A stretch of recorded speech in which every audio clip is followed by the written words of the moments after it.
పాకిస్తాన్లోని బలూచిస్తాన్ ప్రావిన్స్లో Baloch Liberation Army BLA తిరుగుబాటుదారులు బరితెగించారు. బలూచిస్తాన్లోని క్వెట్టా నుంచి ఖైబర్ పఖ్తుంఖ్వాలోని పెషావర్కు వెళ్తున్న జాఫర్ ఎక్స్ప్రెస్ రైలును హైజాక్ చేసి కాల్పులకు పాల్పడ్డారు. రైలులోని ప్రయాణికుల్లో 100 మందిని పైగా బందీలుగా తీసుకెళ్లామని, 6 భద్రతా సిబ్బందిని కాల్చి చంపామని BLA ఓ ప్రకటనలో తెలిపింది. పాకిస్తాన్ సైన్యం ఆపరేషన్ ప్రారంభిస్తే బందీలందరినీ చంపేస్తామని హెచ్చరించింది. పాకిస్తాన్లోని బలూచిస్తాన్లో జాఫర్ ఎక్స్ప్రెస్ రైలుపై బలూచ్ లిబరేషన్ ఆర్మీ తిరుగుబాటుదారులు కాల్పులకు పాల్పడ్డారు. ఆబ్యే గమ్ ప్రాంతంలో రైలు పట్టాలు పేల్చివేసి బీభత్సం సృష్టించారు. ఈ ఘటనలో పలువురు ప్రయాణికులకు గాయాలయ్యాయని, లోకో పైలట్ తీవ్రంగా గాయపడ్డారని అధికారులు తెలిపారు. హుటాహుటిన ఘటనా స్థలానికి చేరుకున్న రెస్క్యూ ఆర్మీ సిబ్బంది సహాయక చర్యలో నిమగ్నమైనట్టు తెలిపారు.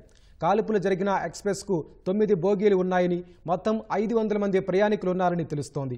ఆబ్యే గమ్ ప్రాంతంలోని టన్నెల్ నంబర్ 8 వద్ద 6 సాయుధులు రైలును ఆపి కాల్పులకు పాల్పడినట్టు సమాచారం.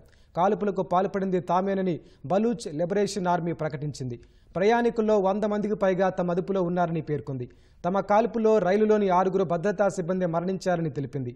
అయితే దీనిని అధికారులు ధృవీకరించలేదు. బలూచ్ లిబరేషన్ ఆర్మీ ఇంతకుముందు పలుమార్లు రైల్వే పట్టాలను పేల్చివేసింది.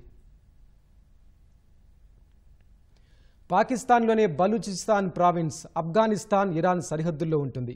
పాకిస్తాన్ ప్రభుత్వం తమ ప్రావిన్స్ పట్ల వివక్ష చూపడంతో పాటు ఖనిజాల దోపిడీకి పాల్పడుతోందని బలూచ్ లిబరేషన్ ఆర్మీ ఆరోపిస్తోంది. పాకిస్తాన్ నుంచి స్వాతంత్ర్యం కోరుతూ తిరుగుబాటు చేస్తోంది. పలుమార్లు భద్రతా దళాలపై, పాకిస్తాన్ చైనా ఎకనామిక్ కారిడార్ ప్రాజెక్టులపై BLA దాడులు జరిపింది. గతేడాది క్వెట్టా రైల్వే స్టేషన్లో జరిగిన ఆత్మాహుతి దాడిలో 26 మంది మృతి చెందారు, 62 మంది గాయపడ్డారు.